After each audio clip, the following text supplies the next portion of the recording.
शांति।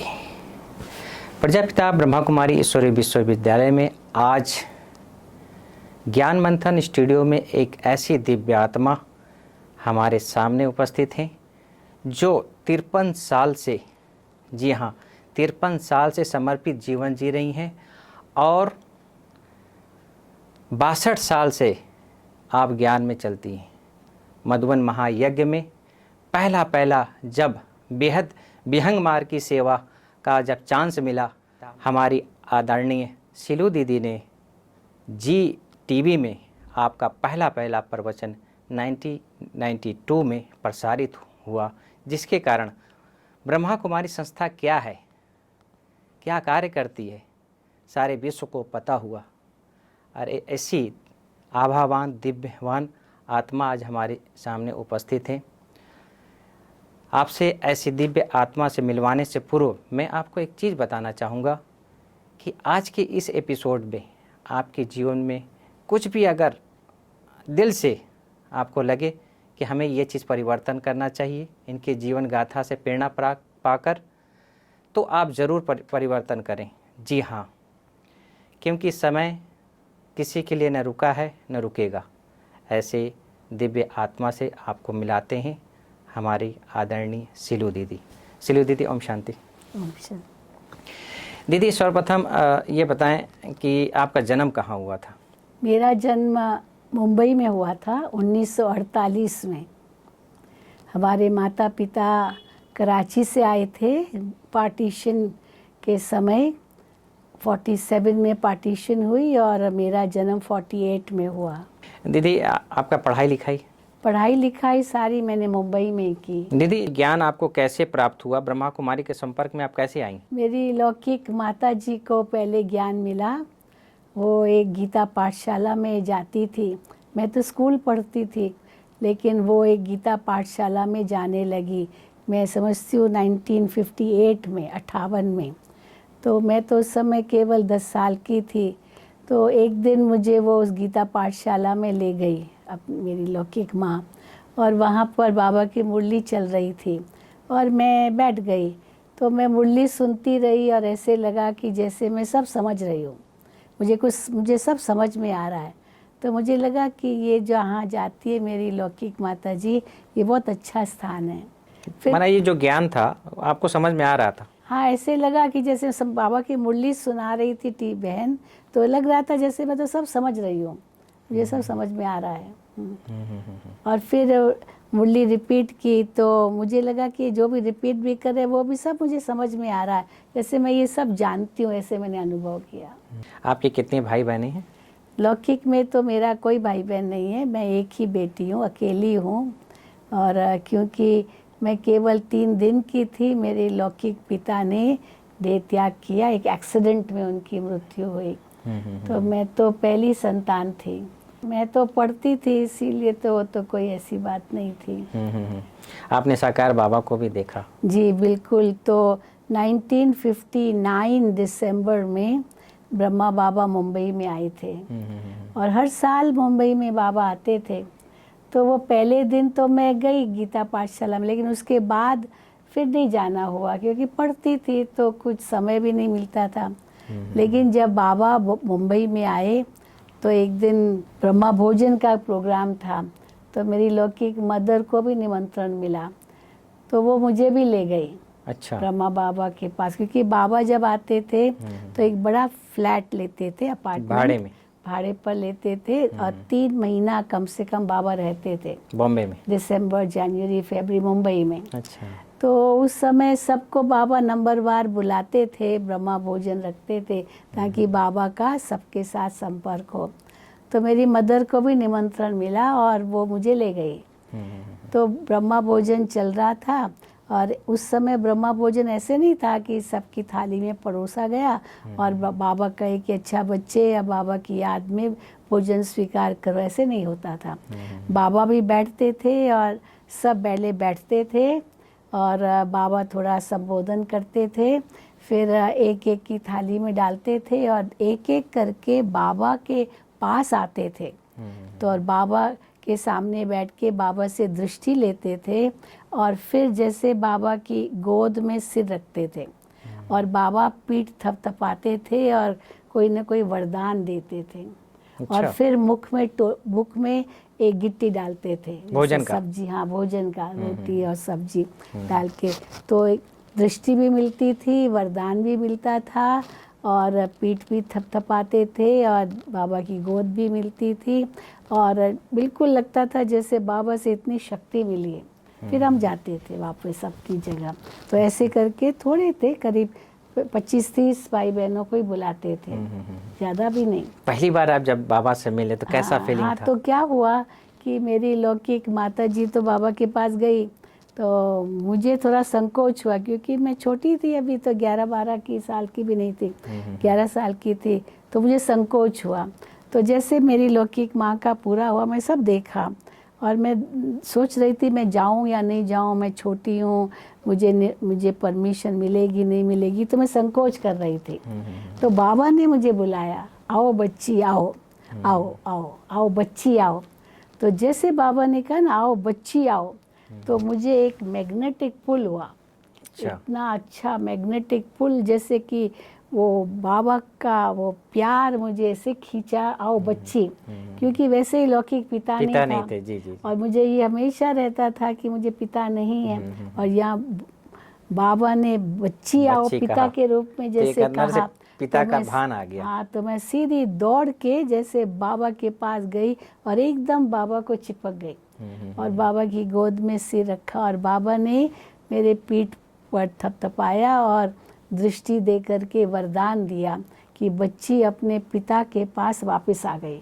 कितने साल की थी उस समय? तब मैं 11 साल की थी। 11 साल पढ़ाई कर रहे थे? हाँ, पढ़ाई कर रही थी। तो बच्ची अपने पिता के पास वापस आ गई। बस वो दिन और आज का दिन, फिर तो मैं तो लगातार जाती रही, स्कूल भी जाती थी, उसके पहले बाबा की मुरली सुनती थी, फिर स्कूल जाती थी। अच्छा। और फिर पढ़ती रही और फिर सेंटर पर जाती रही। थोड़े बंधन आए, लेकिन हमने तो अंदर में लक्ष्य यही रखा था कि मुझे पढ़ना भी है, लौकिक भी पढ़ाई करनी है और बाबा का ज्ञान भी लेना है। क्योंकि सिंधी परिवार से हूँ तो थोड़ा बंधन भी डाला परिवार वालों ने, लेकिन मैं छिप छिप के भी जाती थी क्योंकि सवेरे क्लास स्कूल जाती थी तो पहले टाइम मिल जाता था, मैं कहती थी जल्दी जाना है तो सेंटर जाके फिर स्कूल जाती थी, फिर शाम को भी आती थी तो पहले सेंटर जाके फिर घर आती थी क्योंकि सब पास पास था, बहुत दूर नहीं था, इसलिए सहज था सब कुछ हमारे लिए। फिर अचानक मधुबन में कैसे आपका आना हुआ? फिर उसके बाद लौकिक माता जी पार्टी के साथ मधुबन आई तो मैं भी मधुबन आई। कौन से सन को? ये मुझे लगता है ये 61 में होगा। 61 बाबा थे उस 61 में होगा। और मैं मधुबन में आई तो बाबा के आगे मैंने इंग्लिश में भाषण किया तो बाबा को बहुत अच्छा लगा। बाबा ने कहा तुम इंग्लिश में बहुत होशियार हो, ये इंग्लिश मीडियम स्कूल में पढ़ते थे, कॉन्वेंट स्कूल, तो इंग्लिश तो बहुत अच्छी थी। तो बाबा ने मुझे उसी समय वरदान दिया, बच्ची आप इंग्लिश में और होशियार हो जाओ, बाबा तुमको विदेश भेजेगा। बाबा ने उसी समय मुझे कह दिया, वरदान दे दिया। बिल्कुल वरदान दिया। 75 देशों से भी ज्यादा देशों में गई। नहीं, एक होता है विदेश में जाकर सेवा करना, एक होता है जाना और आना। बाबा विदेश भेजेगा। हाँ। तो हर साल जाती रही ना। और अच्छा। विदेश में सेवा भी तो की ना मैंने। अच्छा, बहुत की। हाँ। तो विदेश में कहाँ कोई सेवा तो कैसे रहा? फिर तो जब मैं मधुबन में समर्पित हो गई, 69 में समर्पित हुए, बाबा व्यक्त हुए, तो उस समय मैं बीएससी का एग्ज़ाम दे रही थी।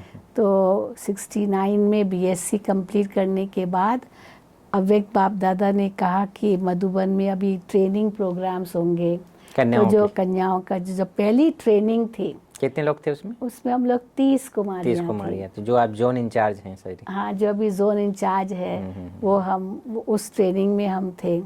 उसके बाद मैं सेंटर पर आ गई।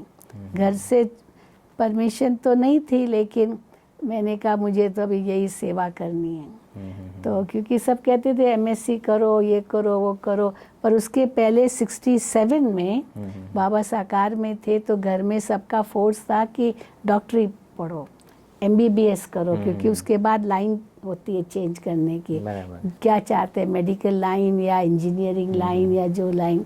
तो मैंने बाबा को पत्र लिखा था 67 में, बाबा मैं क्या करूँ, घर में सब कहते हैं तुम डॉक्टर बनो, तो मैं क्या करूँ। तो बाबा ने मुझे पत्र लिखा, जवाब दिया अच्छा। कि बच्ची, बाबा की आप में बहुत आश है और बाबा चाहेंगे कि आप रूहानी डॉक्टर बन के विश्व की सेवा करो। तब मैं इंटर साइंस में थी। तो मैंने फिर संकल्प छोड़ दिया कि मुझे डॉक्टरी करनी है और फिर बीएससी किया और बीएससी का लास्ट ईयर था, एग्ज़ाम्स थे और बाबा अव्यक्त हुए जनवरी में। उसी साल मेरा फाइनल एग्ज़ाम था। अच्छा। तो फिर तो हमने यही लक्ष्य रखा कि इसके बाद तो मैं बाबा की सेवा में लग जाऊंगी। आपके साथ जो जितनी कन्याएं थी और सभी लोगों ने, मेरा घर कोई नहीं गया, सब सेवा में लग सब गए। सेवा में गए। जैसे आशा बहन उसमें थी जो आरसी में है, जी जी। चंद्रिका बहन थी जो महादेव नगर में है, मुन्नी बहन आरती बहन थी, मुन्नी बहन थी, ये सारे हम जो सब थे।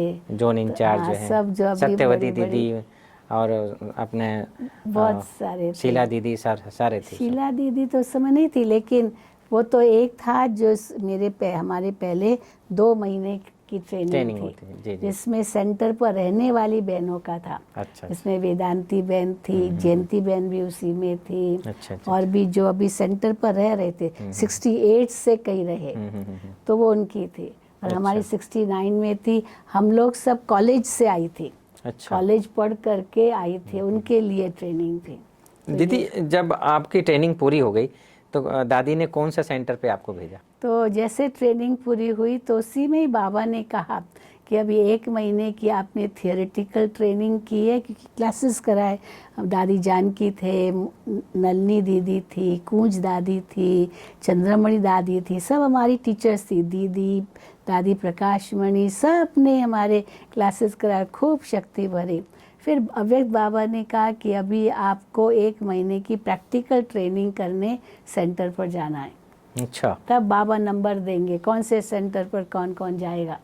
तो फिर मैंने उस समय कहा मैं राजकोट जाऊंगी। अच्छा। तो मैं सबसे पहले राजकोट गई, क्योंकि भारती दीदी जो राजकोट सेंटर की इंचार्ज है, उनको बाबा ने कहा था तुम राजकोट में सेंटर खोलो। अच्छा। वो कलकत्ता में तो थी, पहले से भेज दिया था हाँ, गुजराती थी, तो राजकोट में तब सेंटर नहीं था, तो उसको राजकोट भेजा गया था। तो उनको हैंड की ज़रूरत थी और मेरी लौकिक में मेरे नानी के तरफ से बहुत रिश्तेदार राजकोट में रहते हैं। अच्छा। तो फिर मेरी नानी भी वहीं थी और उसकी तबीयत तो ठीक नहीं थी, तो मैंने घर में यही कहा कि मेरी नानी जी राजकोट में है और वो मुझे बुला रही है, मैं राजकोट जाना चाहती हूँ। तो 1 महीने की ट्रेनिंग के बाद मैं राजकोट के पास सीधा सेंटर पर गई। अच्छा। सीधा सेंटर पर गई और 3 महीना मैं रही वहाँ।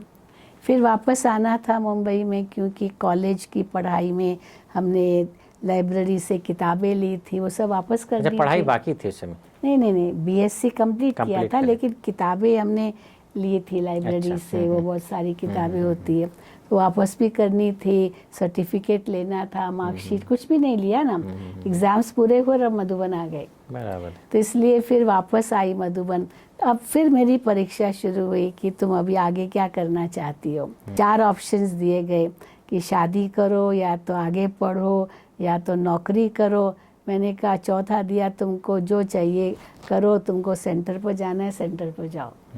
तो मैंने कहा मैं सेंटर पर जाऊंगी। ये सबसे अच्छा रास्ता डिसाइड किया और फिर तो मैं सेंटर पर आ गई। मुंबई के ही सेंटर पर रही, कुलाबा सेंटर था मेरा, वहीं मेरा घर था। अच्छा। तो वहीं रही और दादी पुष्प शांता, दादी आता मोहिनी उस समय कुलाबा सेंटर पर थे मुंबई में। तो मैं पहले कुलाबा सेंटर खुलने से पहले गामदेवी सेंटर था, मैं वहीं जाया करती थी, मेरा कॉलेज सब वहीं था। जब दादी जी मुंबई आए थे जनवरी 70 में, अच्छा, तो दादी जी को मैंने कहा दादी मुझे मुंबई से बाहर भेजो कहीं, मैं बाबा की सेवा बेहद में करना चाहती हूँ, मुंबई में तो रहती हूँ तो इसीलिए लौकिक से थोड़ा दूर जाऊँ। तो दादी ने मेरे से पूछा आप कहाँ जाना चाहती हो, तो मैंने कहा जा इंग्लिश की सेवा हो। तो दादी ने कहा अच्छा तुम बैंगलोर जाओ। अच्छा। तो दादी ने मुझे बैंगलोर भेजा। सुंदरी दादी थी उस समय, तो उनके पास रही और बहुत अच्छी ट्रेनिंग हमको मिली। बेंगलोर सुंदरी में। दादी के द्वारा बेंगलोर में। और उसी बीच मैंने कन्नड़ा भाषा भी सीख ली। बेंगलोर रही तो 1 साल बेंगलोर में रही, 1.25 साल लगभग। फिर मधुबन आए पार्टी लेकर या पार्टी के साथ। तो फिर दादी ने मुझे कहा कि अभी तुम काठमांडू जाओ, क्योंकि काठमांडू में राज बहन को इंग्लिश हैंड की ज़रूरत थी। वहाँ पर बहुत फॉरेनर्स आते हैं ना काठमांडू में उस समय, टूरिस्ट और ड्रग्स लेते थे उस समय, हिप्पी लोग होते थे। अच्छा 1971 की ये बात है। तो 71 में तो बेंगलोर में थी। फिर 71 में फिर नेपाल गई, काठमांडू गई पहाड़ी और इलाका। वहाँ 1 साल सेवा की। फिर 72 में वापस मधुबन आई। तब दादी जी ने मुझे कहा मधुबन में कि अभी तुम हैदराबाद जाओ। 71-72 में काठमांडू में थी और 72 में जब वापस आई तो उस समय मनिंदर सिंह माना कुलदीप बहन जो हैदराबाद में शांति सरोवर की है, उनके लौकिक पिता को अच्छा बाबा ने साकार में कहा था तुम हैदराबाद में सेंटर खोलो। वो मिलिट्री में थे और रिटायर्ड हुए थे। तो बाबा ने, उसने कहा बाबा मैं कहाँ सेंटर खोलूं? तो कहा आंध्र प्रदेश में कोई सेंटर नहीं है उस समय, आप हैदराबाद जाओ। तो उसने दादी जी को कहा कि हैदराबाद जाऊं, मकान ले लिया था और म्यूज़ियम बनाना था। तो दादी मुझे इंग्लिश हैंड चाहिए क्योंकि हैदराबाद माना इंग्लिश। अच्छा तो फिर दादी ने मुझे काठमांडू की बजाय वापस कुलदीप बहन के हैदराबाद पास भेजा। अच्छा कुलदीप बहन अब उस समय तो दादी जानकी के पास ही ट्रेनिंग ले रही थी पूना में। दादी अच्छा। जानकी पूना में थी। अच्छा 73 की बात है। 73 यस तो 73 तो मैं हैदराबाद में 1 साल रही। और 1 साल के बाद फिर जब मधुबन गई तो दादी जी ने कहा अभी तुमको विदेश भेजना है, क्योंकि हांगकांग का निमंत्रण था। हमारी सावित्री दादी थी हांगकांग में जिसने सेंटर खोला सबसे पहले। तो मैं बॉम्बे आई और खास पासपोर्ट बनाने के लिए। अच्छा तो हांगकांग के लिए बात चल रही थी, लेकिन उसी बीच अफ्रीका से निमंत्रण आया। अच्छा तो अफ्रीका फिर दादी ने अफ्रीका भेजा, वेदांती बहन और हमको। वेदांती बहन कुलाबा सेंटर पर रहती थी, मैं गामदेवी में रहती थी। और 74 फरवरी में बहुत बड़ा मेला किया था क्रॉस मैदान में। अच्छा तो उसमें वो भाई निकला था जिसने निमंत्रण दिया अफ्रीका का। और उसने कहा कि 2 बहनें दो, हम सेंटर खोलेंगे, सब सेवा करेंगे, एक गुजराती स्पीकिंग एक इंग्लिश स्पीकिंग। इंग्लिश में आप चले गए, गुजराती में वेदांती गुजराती में वेदांती बहन। तो इसलिए हम दोनों फिर अफ्रीका सेवा पर गए। और अफ्रीका में बहुत देश है, तो कई देशों में हमको लेके गए। छोटे छोटे देश बहुत है ना, तो हम कई देशों में गए। तो 1 साल जैसे वहाँ भी सेवा की और अफ्रीका के देशों में घूमे। फिर वो भाई हमको मॉरिशस ले आया। अच्छा तो मॉरिशस नज़दीक है अफ्रीका के। तो फिर वहाँ सेंटर खोला। तो मैं फिर वहाँ रही। दादी ने मुझे मॉरिशस में रखा, 1 साल में मॉरिशस में रही। वहाँ 6 महीने में पार्टी तैयार करके मधुबन ले आई मॉरिशस से, क्योंकि जो मॉरिशस में भाई बहनें रहते हैं ना, वो उनके भारत के लिए बहुत भावना है। उनके पूर्वज तो भारत से गए थे, देवी देवताओं के प्रति बहुत आस्था है। हाँ, पूर्वज उनके भारत से गए थे, यूपी से, बिहार जी, से। जी, जी। भोजपुरी बोलते हैं वहाँ। भोजपुरी बोलते हैं, हाँ, बिहारी भाषा जी, बोलते हैं। जी जी। तो फिर वो खास कहा हमको मधुबन जाना है। तो खास वो कहते थे मॉरिशस हमारा मातृ देश है, माना मदरलैंड है, लेकिन भारत हमारा फादरलैंड है। अच्छा क्योंकि हमारे जो पूर्वज थे वो सब भारत से आए थे। जी, जी। तो भारत के प्रति वो प्यार आस्था है। था उस समय, आस्था। तो मैं उनको लेकर आई थी भारत, माना मधुबन में लाई थी। और भारत के कई जो तीर्थ स्थान है वहाँ हम उनको ले गए थे। वो क्या, हमको सब तीर्थ स्थान दिखाओ। तो हरिद्वार, ऋषिकेश, फिर मथुरा, वृंदावन, गोकुल, अच्छा, ये सब चक्कर लगाए। जगह भी हम गए थे।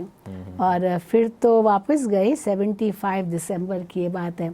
लेकिन फिर 76 में मधुबन में भट्ठी रखी थी बड़ी बहनों की, तो दादी जी ने मुझे उसमें बुलाया।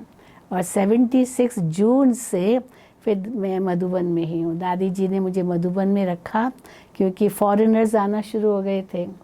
तो फॉरेनर्स की सेवा करना, और राजयोग शिविर वो भी शुरू हो चुका था। राजयोग भवन बना था पांडव भवन के बाहर, जहाँ हम VIPs को बुलाते थे।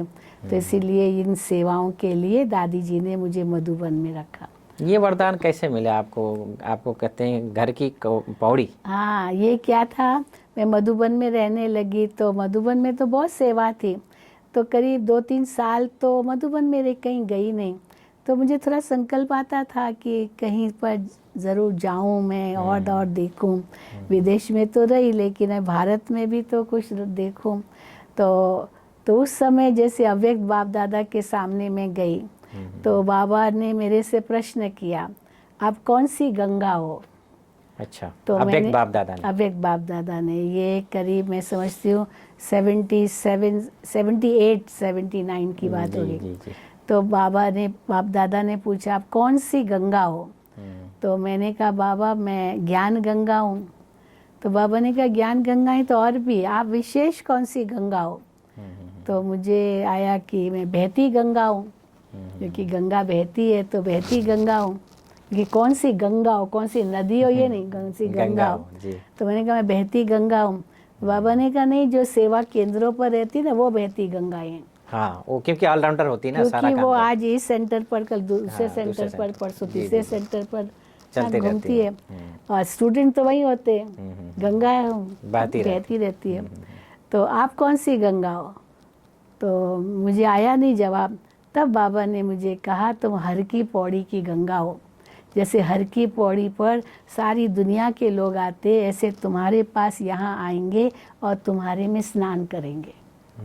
ये बाबा ने मुझे उस समय, तब से अभी तक जितने भी शिविर होते हैं, जो भी जी प्रोग्राम होते हैं, वो प्रोग्राम सब होते करते हैं, कॉन्फ्रेंसेस होती है तो उसमें हम भाग लेते हैं। और उसके तो ये करीब 73 की बात, मतलब 78 की बात होगी। फिर तो हम चारों ओर घूमते, बहुत जगह गए उसके बाद भारत में, लेकिन विदेश भी जाते थे। 82 में श्रीलंका गई, उस समय रोजी बहन थी मद्रास में, जी, जी, चेन्नई में। तो वहाँ पर सेंटर खोलना था श्रीलंका में, तो दादी ने उनको कहा आप श्रीलंका मद्रास के नज़दीक है, वहाँ सेंटर खोलो। तो फिर उसने कहा मुझे कोई इंग्लिश हैंड दो, तमिल हैंड तो है।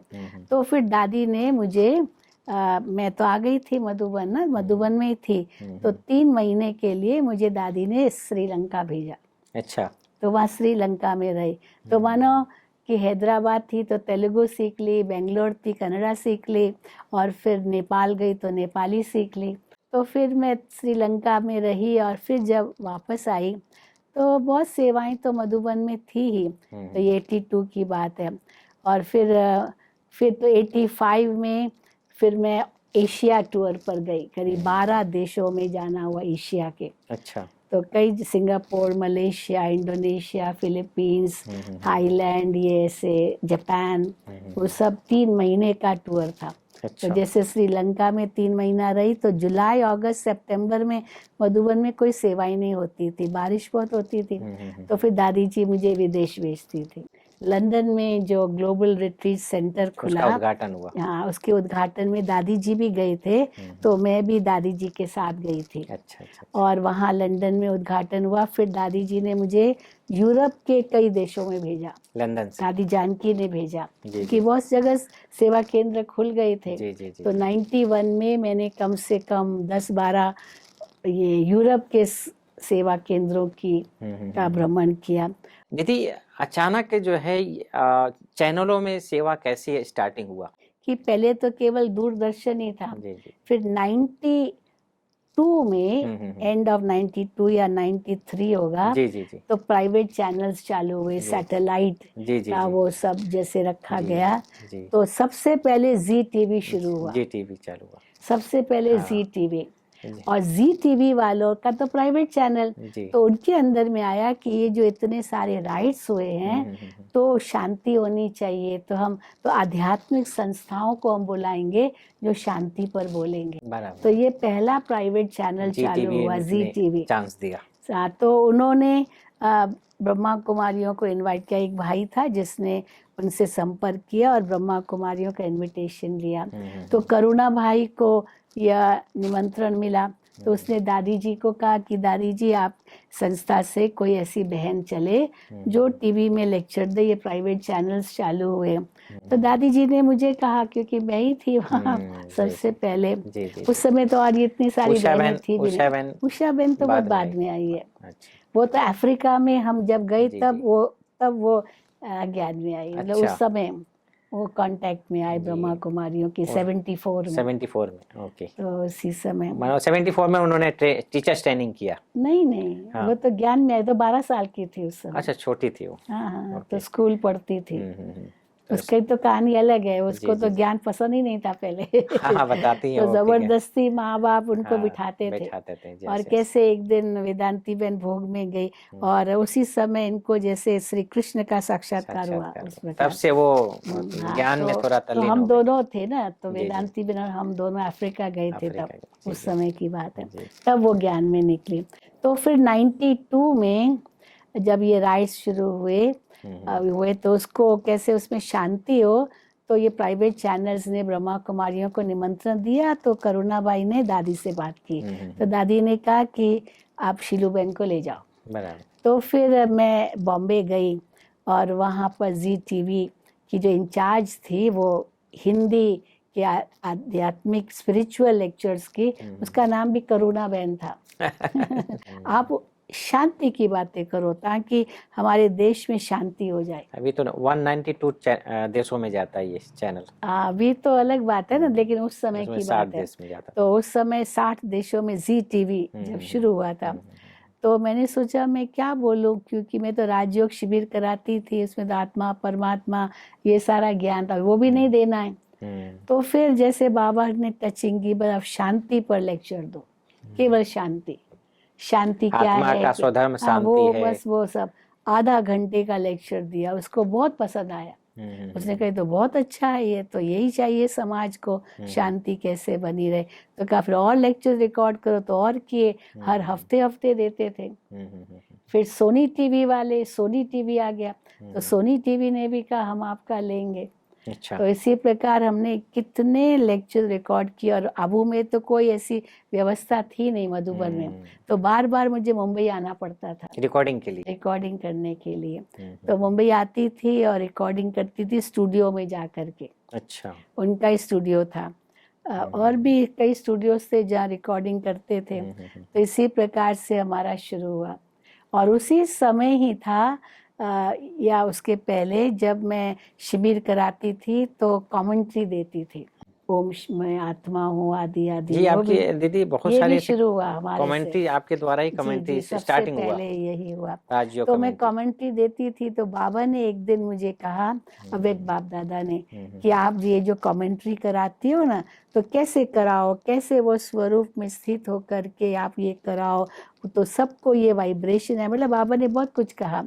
अब ये करुणा भाई ने सुन लिया था। अच्छा। तो करुणा भाई ने कहा ये रिकॉर्डिंग क्यों नहीं करते हो। अब उस समय वहाँ तो व्यवस्था थी नहीं ना मधुबन में। तो कहा मैं रिकॉर्डिंग करूँ, कैसे करूँ, कहाँ करूँ। कैमरा तो फिर था कहा जाओ बॉम्बे। अच्छा। तब मैं मुंबई आई थी पहले रिकॉर्डिंग, ऑडियो रिकॉर्डिंग के लिए। तो ऑडियो रिकॉर्डिंग के लिए आई थी, खास जो कमेंट्री की कैसेट है जो उस समय बनी थी, ट्यूनिंग के साथ आपकी आवाज आती थी। हाँ, वो सबसे पहली थी। वाह।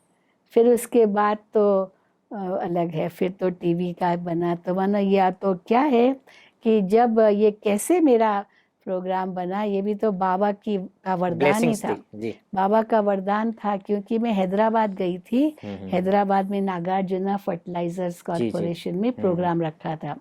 और इतना अच्छा लगा कि वो सारे मधुबन आए थे, उनके एग्जीक्यूटिव्स, नागार्जुना फर्टिलाइजर्स के केवी के राजू, हाँ उस समय के थे। बाप दादा भी बहुत हाँ, तो प्यार बाबा करते ने उनको बहुत प्यार दिया और उनके एग्जीक्यूटिव्स को, क्योंकि हिंदी नहीं जानते थे ना, तो मैं इंग्लिश में ट्रांसलेशन कर रही थी उनकी।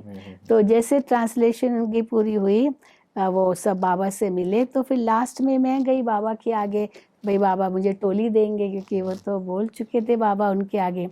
तो जैसे मैं बाबा के आगे गई, बाबा ने टोली मेरे हाथ में पकड़ा के मेरा हाथ जोर से टाइट जैसे किया, बहुत बहुत स्नेह की शक्ति दी जैसे दृष्टि द्वारा। और फिर बाबा ने मुझे वरदान दिया कि ज्ञान की वीणा बजाने वाली सरस्वती आपकी ज़ुबान पर है। ये बाबा ने मुझे कहा, उस समय वरदान उस दिया। समय बाबा ने क्या कहा, ज्ञान की वीणा बजाने वाली सरस्वती आपकी जुबान पर है। कौन सा सन होगा ये? 92 की बात होगी, 92 में 2 की बात होगी। हम्म। तो उसी समय मुझे संकल्प आया, बाबा ने इतना बड़ा वरदान दे दिया, सरस्वती आपकी जुबान पर है, तो बाबा को मेरे से कुछ करवाना है, कुछ करवाना है विशेष। इसलिए बाबा ने जैसे वरदान दे करके शक्ति भरी। उसके बाद ये निमंत्रण मिला बाबा का जो वरदान क्योंकि मिला। जब बाबा ने कहा ना सरस्वती आपकी जुबान पर है, तो मैं सोचने लगी बाबा ने वरदान दिया, क्या करवाना होगा बाबा को मुझसे। और अगर सरस्वती इस जुबान पर है तो मैं कोई भी अज्ञान की बात, किसी को दुख देने की बात, कोई ऐसी कड़वी बात या व्यर्थ बात इस मुख से नहीं बोल सकती हूँ, क्योंकि इस जुबान पर सरस्वती का वास है। सचमुच में दीदी, जो भी आपसे मिलते हैं तो नेचुरल एक प्रकार से वो आप पालना का अनुभव करते हैं जो दादियों से पाए हैं। ये तो है, नेचुरल है। तो दादियों की पालना तो खुद पाई है हमने, एक एक बचपन से ही पाई है, क्योंकि मुंबई में रहती थी, बाबा आते थे, सब दादियाँ आती थी, तो बचपन से ही दादियों की पालना पाई, सब दादियों को देखा है मैंने। 76 में जो बाबा तो नहीं कहे हैं, लेकिन एक लहर थी कि विनाश होगा, ये क्या थी वो पाठ? दिल्ली में एक मकान, एक जमीन ली थी, जो रजौरी गार्डन की जमीन है, वो उस समय ली थी 66 में।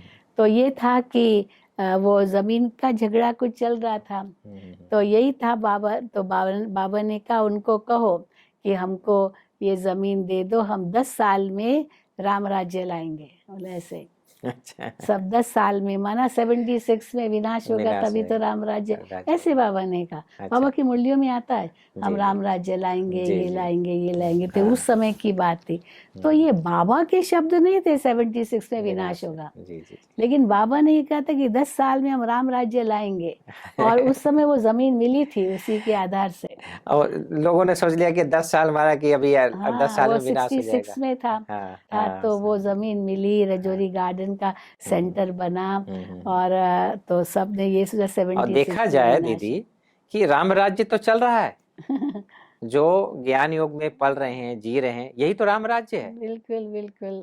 आज भी बाबा ने कहा ना, 21 जन्म का पहला जन्म तो सुख शांति का यही है, संगम युग का है, आज का ही, आज की यही राम मुरली में राज्य आ था गया। बाबा ने। अगर देखा जाए प्रारब्ध देखो, प्रारब्ध। वर्षा देखो, हाँ। बाबा ने कहा इस जन्म में वर्षा है, लेना है, सुख शांति का क्यों नहीं वर्षा और है। इस जन्म में हम निरोगी रहेंगे, अगला जन्म और अच्छा रहेगा। बिल्कुल बिल्कुल बिल्कुल। विनाशकारी चीजें हो रही है, युद्ध हो रहा है, तो बेहद का वैराग्य तो आ ही गया है। तो धीरे धीरे ये जो विघ्न है वो तो यज्ञ में शुरू से ही आते रहे, और अंत तक आएंगे। हाँ, अंत तक आएंगे। बाबा कहते ये तो विघ्न आएंगे, और जो बहुत कमजोर है वो तो छटेंगे, तो पत्ते तो गिरते हैं। गिरेंगे। लेकिन आज भी बाबा ने मुरली में कहा इतनी क्यों लगेगी जो आपको फुर्सत ही नहीं मिलेगी, वो सही भी हम बात। देख रहे हैं। और चल रहा है, कितनी 5 बाबा की स्थानों पे सेवा। भट्टियां चल रही हैं, हाँ, और जो भी इतनी। प्रोग्राम, जहाँ पर भी जो बाबा का घर बन जा रहा है, वहाँ भी भट्टियां लग रही हैं, वहाँ भी फूल चल रहा है। इतनी जमीनें मिल रही, इतने बाबा के मकान बन रहे, इतने गीता पाठशालाएं बन रही, सब हो रहे ना।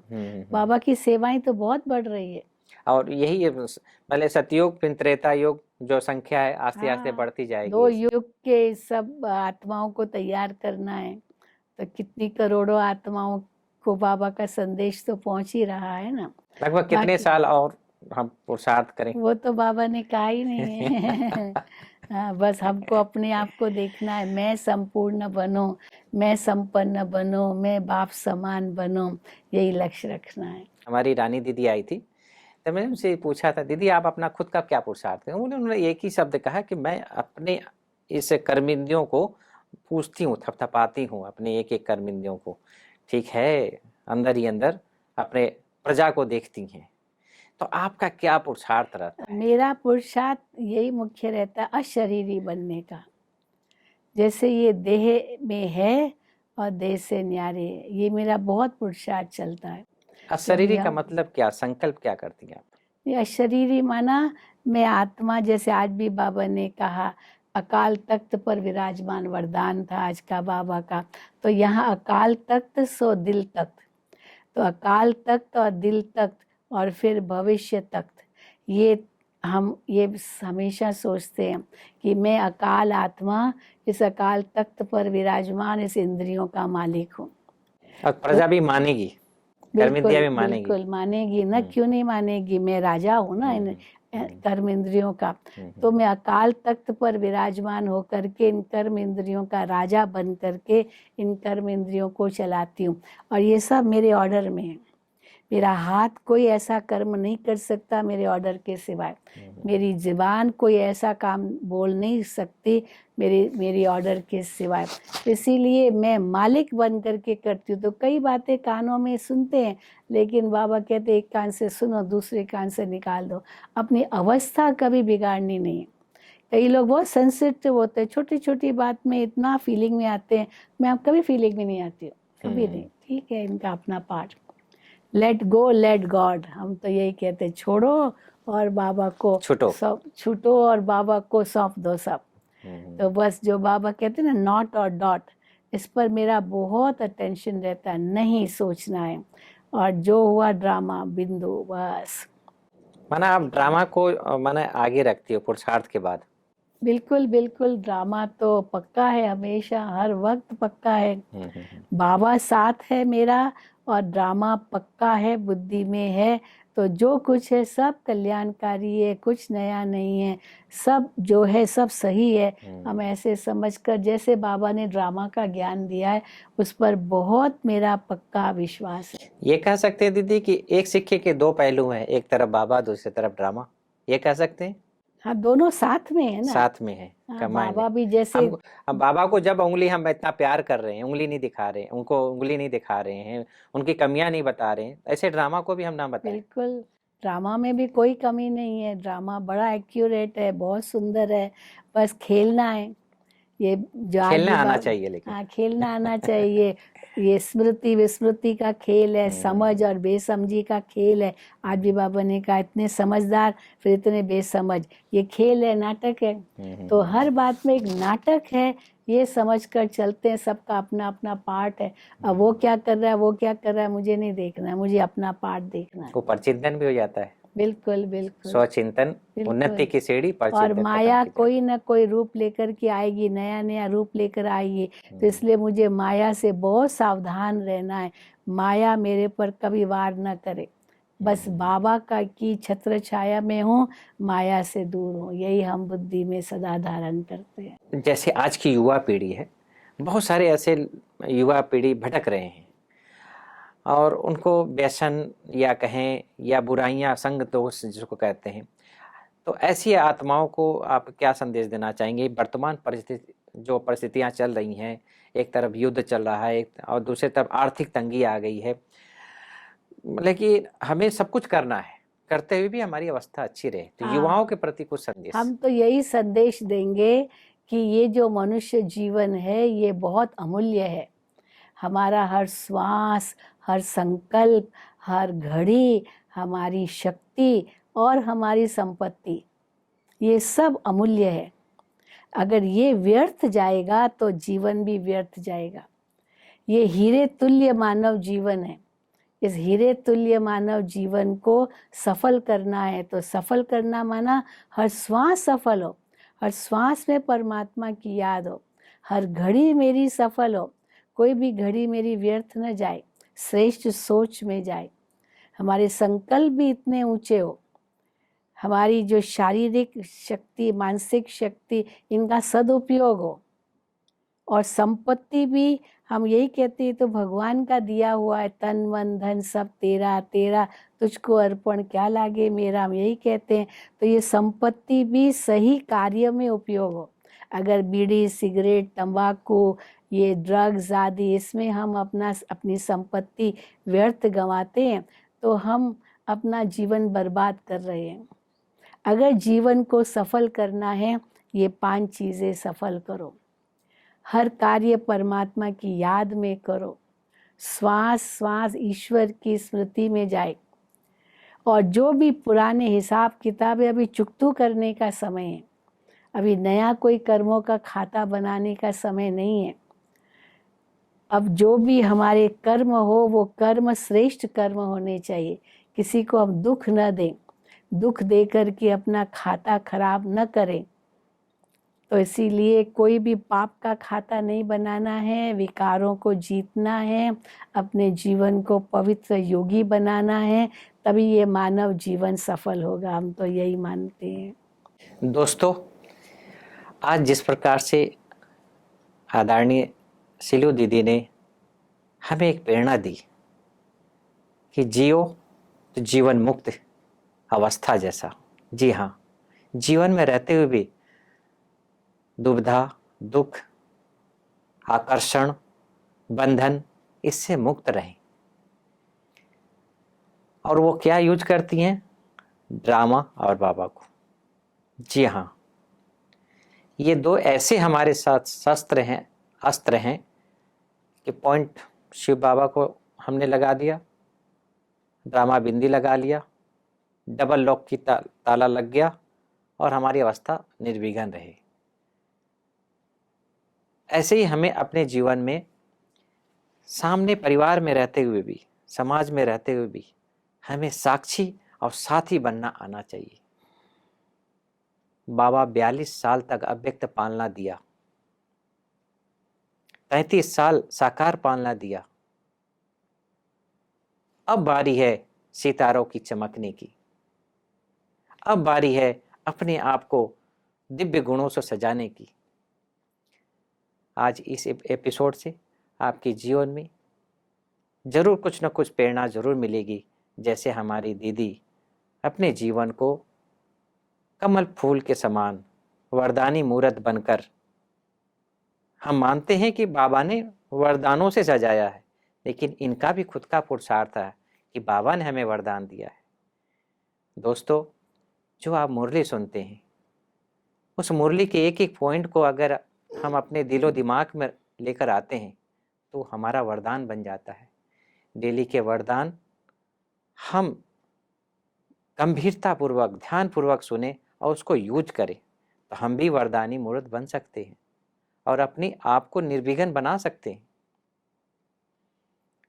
आने वाले समय में हम सभी लाइट हाउस, माइट हाउस होकर संसार के समस्त आत्माओं को सुख और शांति की अंजलि देने का कार्य करें।